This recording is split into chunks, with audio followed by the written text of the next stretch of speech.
fungsi data center tuh dibutuhkan. Bener-bener harus melayani tanpa henti. Nggak mengerti hari besar dan lain-lain. Harus tetap jalan terus.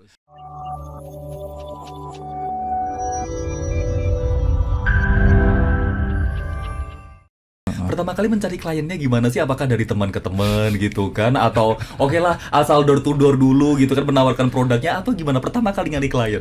Ya mungkin lebih konvensional loh zaman dulu ya, kita pasang iklan di majalah komputer, majalah komputer gitu, kita pasang iklan.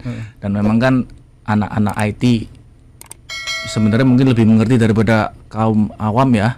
Jadi anak-anak IT memang membutuhkan ini ya, jadi kami menyediakan tempat buat anak-anak IT ini daripada di kos-kosan rumahnya mereka sendiri yang mungkin listrik dan AC-nya tidak mumpuni ya. Jadi atau di kantor kan juga belum tentu mumpuni ya, dari segi kelistrikan ya. Ya kan, dari segi kelistrikan kan kita butuh UPS yang handal, kita butuh genset yang handal, ya kan, kita butuh semuanya panel listrik yang handal. Handal dalam arti apa? Dalam arti harus punya redundancy. Satu tuh tidak cukup. Bagaimana kalau ada fail? Jadi harus ada redundant-nya, harus ada backup-nya. Nah, itulah pentingnya suatu gedung atau tempat data center.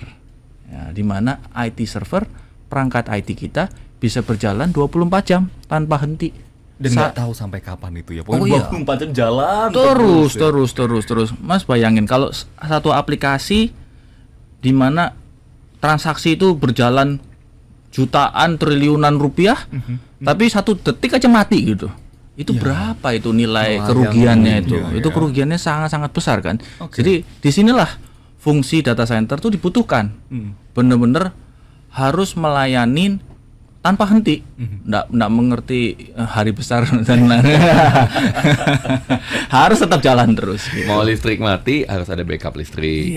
Mau internet mati, backup internetnya pun banyak. Semua harus di backup. Nggak ada alasan untuk off berarti. Tidak ada alasan. Bahkan gempa pun harus terus bisa berjalan. Betul. Tanggal merahnya kapan sih? Boleh tanya itu enggak? Nggak ada. Jadi apapun disaster dari bentuk apapun, server tetap harus jalan.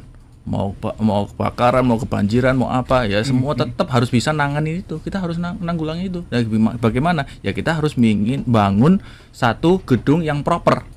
Ya untuk ini gitu. Jadi makanya tadi Coach Yudi udah mungkin sampaikan sedikit, gedung saya yang baru, kami udah baru buka Januari tahun ini di lokasi di Cimanggis Depok.